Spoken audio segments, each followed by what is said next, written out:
زبیر صاحب، سب سے پہلے تو بڑا سادہ سا سوال ہے. میں نے to be on safe side کا لیگی رہنما، تو مجھے بتائیے گا کہ are you still part of P M L N, یا آپ بھی پی ایم ایل این سے سائڈ لائن ہو گئے ہیں یا کر دیے گئے ہیں؟ مطلب میں ابھی پی ایم ایل این کا میرا خیال ہے فار آل پریکٹیکل پرپزز حصہ نہیں ہوں. یہ تو میرے لیے تو خبر ہے کہ آپ نے پی ایم ایل این کو خیر بات کہہ دیا ہے، یہی سمجھا جائے؟ نہیں، میں نے خیر بات نہیں کہا. دیکھیں، خیر بات آپ اپنے الفاظ میرے منہ میں نہ ڈالیں. میں نے یہ کہا for all practical purposes I am not part of P M L N. اس کا مطلب یہ نہیں ہوتا کہ میں نے خیر بات کہا ہے. آئی am not part of the decision making process. یعنی آپ افیکٹو پارٹ نہیں ہے پاکستان مسلم لیگ نون کا، لیکن آپ پاکستان مسلم لیگ نون سے وابستہ ہیں، یہ سمجھا جائے؟ ایک تو مجھے بالکل سمجھ نہیں آ رہا، لیکن آئی نو آپ کیا پوچھنا چاہ رہے ہیں. دیکھیں، پاکستان مسلم لیگ نواز کے حوالے سے میری پوزیشن یہ ہے کہ I was part and parcel of Muslim League اس وقت تک جب تک مسلم لیگ اپنے نظریے پر کھڑی تھی. اور سب سے زیادہ امپورٹنٹ ان کا جو بیانیہ تھا وہ ووٹ کو عزت دو تھا، اور ووٹ میں ادھر ہی کھڑا ہوا ہوں. باقی آپ مسلم لیگ خود بتا دیں کہ کہاں کھڑی ہے. کیا آج کوئی مسلم لیگ کا لیڈر جو ہے، کوئی بھی لیڈر، ووٹ کو عزت دو اس کی زبان پر بھی نہیں آتا؟ تو اگر وہاں سے اگر انہوں نے پوزیشن چینج کر لی ہے، میں تو وہیں کھڑا ہوا ہوں. تو اس چیز کا انتظار کر رہا ہوں کہ جی وہ واپس آ جائیں گے. عوام کی طاقت پر بھروسہ بڑھ جائے گا ان کا، اور پولیٹکس آف پاور کے بجائے پولیٹکس بیسڈ آن پرنسپل اگر کرنے کی بات ہوگی تو مجھے تو وہ ادھر ہی پائیں گے جہاں انہوں نے اپنے بیانیے کو چینج کیا تھا. 2022 تک جو بیانیہ تھا میں اس کے ساتھ کھڑا تھا، اور اسٹرانگلی کھڑا تھا، اور سب سے آگے بڑھ کے کھڑا تھا. اس کا دفاع بھی کرتا تھا.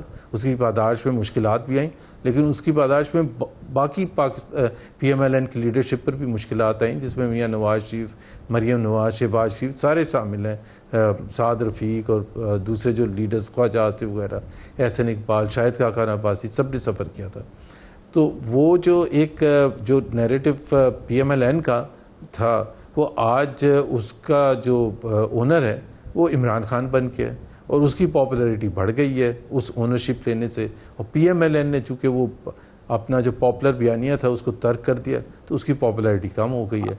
And this is what the dilemma is. Vote کو عزت دو کا بیانیہ بنانے سے P M L N head to pay the penalty. And I still remember کہ جس وقت میاں صاحب نے گجرانوالہ کے اندر ایک تقریر کی تھی اور براہ راست فوج کے سپہ سالار کا نام لیا تھا، ڈی جی آئی کا نام بھی لیا تھا، تو اس وقت آپ جو ہے بعد میں ریپرزینٹ کر رہے تھے میاں صاحب کو بھی اور مریم نواز صاحبہ کو بھی بطور ترجمان. آپ ترجمان نواز شریف اور مریم نواز صاحبہ، اور جس وقت پروگرامز میں آتے تھے ہم آپ کو ترجمان ہی لکھا کرتے تھے.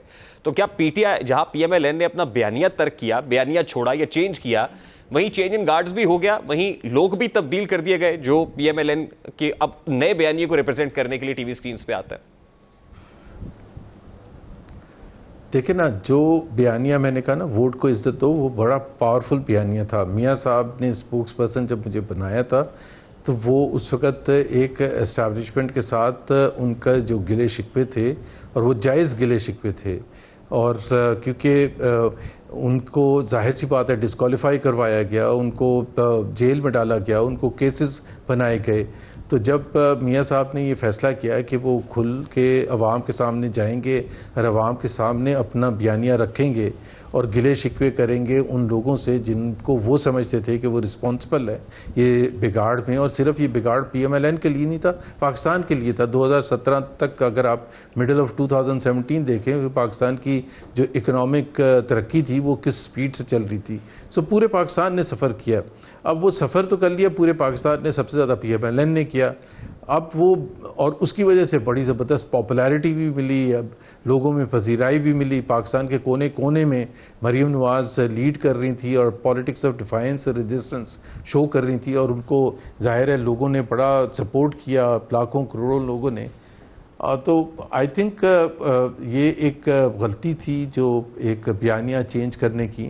پاور تو مل گئی ہے، دیر از نو ڈاؤٹ اباؤٹ. زبیر صاحب قطع کلامی کے لیے معذرت، کہ چوائسز دیکھیے سمبل آف ڈیفائنس تو بالکل مریم نواز شریف صاحبہ بنی ہوئی تھی، وہ مزاحمت کا استعارہ تھی، نواز شریف صاحب مزاحمت کا استعارہ تھے، لیکن ان کے جو ترجمان تھے یعنی آپ تو جل باجوہ سے جا کے ملاقاتیں بھی کرتے تھے.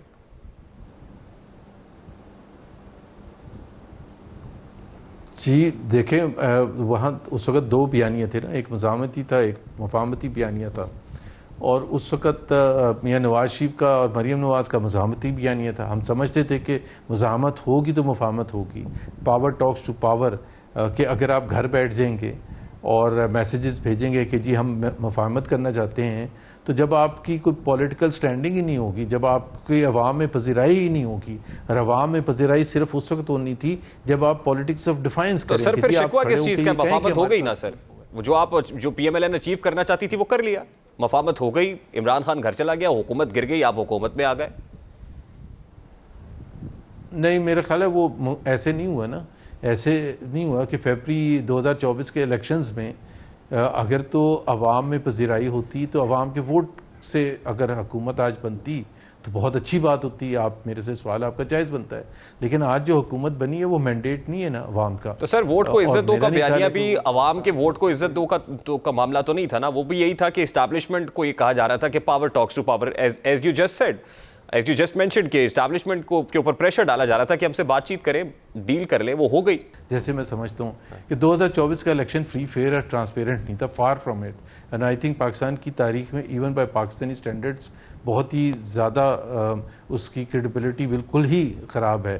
اور وہ اس کے تحت جب آپ پھر تو دیکھیں نا, آپ کا ایک مقصد ہوتا ہے نا, پاکستان کا آئین ہے, اس پاکستان کے آئین میں طریقہ کار دیا ہوا ہے کہ عوام کے نمائندے ہوں گے, عوام ایک فری اینڈ فیئر طریقے سے اس کو الیکٹ کرے گی, اس ووٹ کو کاؤنٹ ہونا چاہیے, اس کے لیے کاؤنٹ ہونا چاہیے جس کو دیا گیا ہے, اس پارٹی کے لیے کاؤنٹ ہونا چاہیے جس پارٹی کو دیا گیا ہے.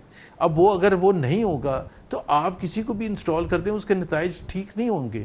5 سال تک ایک ایسی حکومت آپ کے اوپر رہے گی جس کو عوام کی تائید حاصل نہیں ہوگی, جو فری فیئر اور ٹرانسپیرنٹ الیکشن کے تھرو نہیں آئی ہوگی. تو یہ ایک بڑا سیریس مسئلہ ہے. اگر دیکھیں نا, اگر آپ نے زبردستی کوئی چیز کروانی ہے تو پھر تو جنرل پرویز مشرف بھی آئے تھے, اور جنرل فیلڈ مارشل ایوب بھی آئے تھے, اور ضیاء الحق صاحب بھی آئے تھے, اور اس وقت تو معیشت بھی آگے گئی تھی فار واٹ ایور ریزن.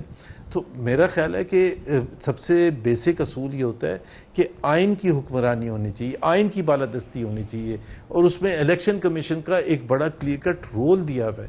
اس میں پاکستان کے عوام کو ایک حق دیا گیا ہے کہ جی آپ اپنی فری ول سے جس پولیٹیکل پارٹی کو دینا چاہیں گے آپ ووٹ دے سکتے ہیں, کیونکہ دس از اے پارلیمنٹری سسٹم. اب ایک پولیٹیکل پارٹی کو آپ نے وہ حق سے محروم کر دیا, وہ پولیٹیکل پارٹی کا نقصان نہیں کیا, پاکستان کے کروڑوں عوام کو ڈینائی کیا ان کا فنڈامنٹل رائٹ سے کہ جی میں چوز کرنا چاہتا ہوں اس پولیٹیکل پارٹی, یہ تو ہے ہی نہیں. تو سر who is responsible for this? باقی ساری 180 پولیٹیکل پارٹیز ہیں, ایک نہیں ہے. سر ریسپانسبلٹی کس پہ آتی ہے؟ پہلی دفعہ 85 میں ہوا تھا پارٹی لیس الیکشن, لیکن یہ تو باقی سب کے لیے پارٹی بیسڈ الیکشن تھا اور ایک پارٹی کے لیے پارٹی لیس الیکشن تھا. تو فری اینڈ فیئر کیسے ہو سکتا تھا؟ تو مشکلات تھیں, اور اس کے باوجود بھی جو ووٹس پڑے سب کچھ ہوا, اس کو بھی پھر ڈینائی کر دیا گیا.